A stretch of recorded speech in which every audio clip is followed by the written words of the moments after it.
Zone Ads, World of Local Business Info. పెద్దలు మల్లికార్జునరావు గారు, మా మిత్రులు బాలచందర్ గౌడ్ గారు,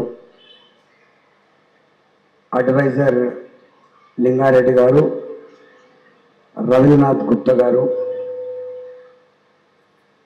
జోన్ చైర్పర్సన్ శ్రీనివాస్ గారు, శ్రీనివాసరావు గారు, రజనీకాంత్ గారు, ప్రోగ్రామ్ చైర్పర్సన్ కృష్ణ గారు, కో చైర్మన్ ప్రసాద్ గారు, ప్రెసిడెంట్ పాండురంగారావు గారు, సెక్రటరీ సాంబా శివారావు గారు, రీజన్ సెక్రటరీ రాజ్ కుమార్ గారు, అందరికీ పేరు పేరున నమస్కారం. రాగానే వారు చెప్తున్నారు, అమెరికాలో పుట్టి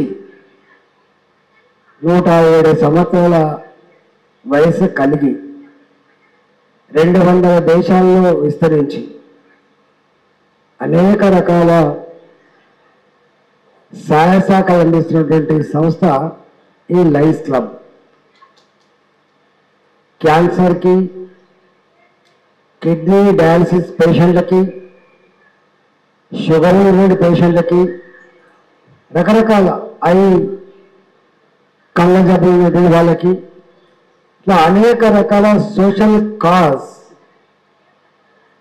ఈ కుటుంబాలైతే అడ్డ చేయలేవో, ఎక్కడైతే సామాన్యులకి అందుబాటులో ఉండవో లయన్స్ క్లబ్ ముందుకు వచ్చి ఇలాంటి కార్యక్రమాలు నిరంతరంగా చేస్తూ ఉంటారు. నేను కూడా ఎమ్మెల్యేగా ఉన్నప్పుడు మా కలెక్టర్ దగ్గరికి ఎప్పుడన్నా ఈ సమస్య ఉందమ్మా, ఇది ప్రభుత్వంలో ఎక్కడ అట్రాక్ట్ అవుతలేదు, దీనికి ఒక పరిష్కారం కావాలంటే ఆ కలెక్టర్ గారు చెప్పేది, నాకు ఈ లయన్స్ క్లబ్ సంబంధించినటువంటి కొంత పరిచయం ఉంది, దాని ద్వారా నేను ఖర్చు పెట్టి అని చెప్పేది. ఒక గంత పెనిట్రేషన్, గంత గొప్ప భావన కల్పించబడ్డ సంస్థ ఈ లయన్స్ క్లబ్.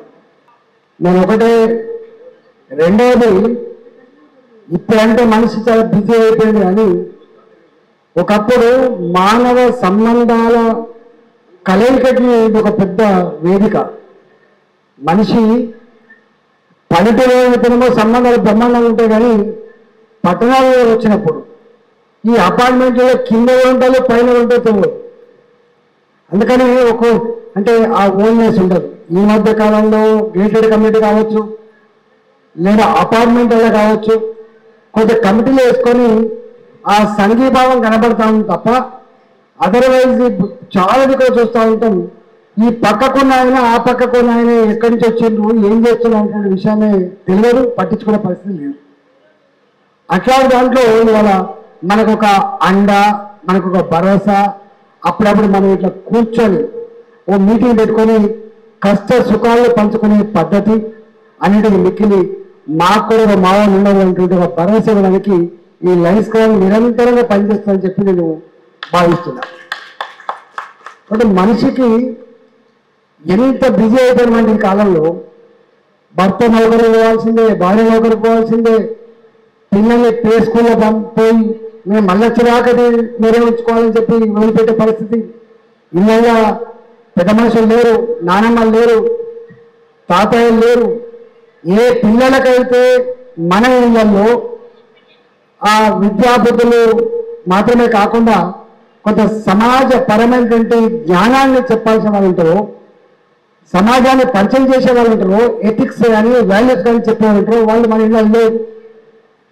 పెద్ద మనిషి ఎవరు మన ఇళ్ళలో లేరు. పెళ్లి కాగానే ఎవరు పడుతూనే ఉంటారో పోతూనే ఉంటారు, ఎవరి పని వాళ్ళకి అవుతాను.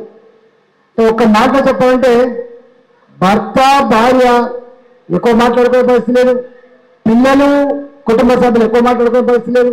ఈ మధ్య కాలం సెల్ ఫోన్ వచ్చిన తర్వాత పిల్లలకు సెల్ ఫోన్ ఉంటే వాడే రూమ్లో పోతా ఉంటే తలపెట్టుకుంటాడు, వాడి ఆట వాళ్ళు ఆడుకుంటాం తప్ప మన అమ్మతో మాట్లాడుతుంది, మా ఆయనతో మాట్లాడుతుంది.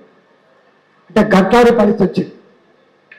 కుటుంబం, చిన్న కుటుంబం, చింతలేని కుటుంబం అనుకున్నప్పటికీ కూడా ఈ చింతలేని చిన్న కుటుంబంలో కూడా ఇవాళ అనేక రకాల సమస్యలు మనకు కనపడతా ఉన్నాయి. కాబట్టి ఇప్పుడున్న ఈ పరిస్థితిలో నాకు తెలిసి లయన్స్ క్లబ్ ఈ సర్వీస్ ఓరియంటేషన్ ఎంత ఉందో తెలియదు, కానీ మానవ సంబంధాల అల్లికకు ఆ మానవ సంబంధ పరిపుష్టికి మాత్రం గొప్పగా కృషి చేయాలని చెప్పి నేను విజ్ఞప్తి చేస్తా ఉన్నా.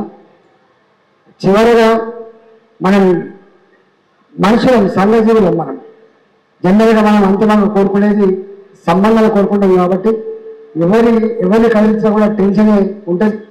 The tension which is not individual one, the tension which is prevailed by society. కాబట్టి ఆ రుద్దబడ్డ సమాజ రుద్దబడ్డ టెన్షన్ ఇలాంటి కలయికల ద్వారా అప్పుడప్పుడు దూరమైనటువంటి ఆస్కారం ఉంటుంది. కాబట్టి మనిషికి ఒక ఉల్లాసం, ఒక భరోసా, ఒక ధైర్యం అనేది మిక్కిలి మనకు ఒక భావన.